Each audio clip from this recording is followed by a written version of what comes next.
ಅಕ್ಕಿ ಹಸಿಟ್ಟು 1 ಕಪ್, ಚಿರೋಟಿ ರವೆ 1/2 ಕಪ್, ಮೈದಾ 1/2 ಕಪ್ಪು, ಖಾರದ ಪುಡಿ 2 ಟೇಬಲ್ ಸ್ಪೂನ್, ಚಿಕ್ಕದಾದರೆ 2 ಟೇಬಲ್ಸ್, ದೊಡ್ಡದಾದರೆ 1 ಟೇಬಲ್ ಸ್ಪೂನ್, ಇಂಗುವ 1/2 ಟೇಬಲ್ ಸ್ಪೂನ್, ಉಪ್ಪು 1 ಟೇಬಲ್ ಸ್ಪೂನ್, ವಾಮ್ 1/2 ಟೇಬಲ್ ಸ್ಪೂನ್.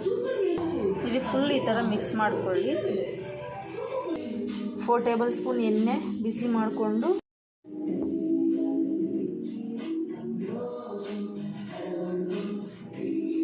ಈ ಥರ ಉಂಡೆ ಮಾಡ್ಕೋಬೇಕು. ನೀರು ಹಾಕ್ಕೊಂಡು ಸ್ಮೂತಾಗಿ ಸೈಜ್ ಬೇಕಾಗೋ ಸೈಜು ಈ ಥರ ಕೋಡ್ಬಲ್ಲೆದು ಶೇಪ್ ಮಾಡಿಕೊಂಡು ಎಣ್ಣೆ ಕಾಯಿಸಿ ಎಣ್ಣೆಲಿ ಬಿಡಬೇಕು.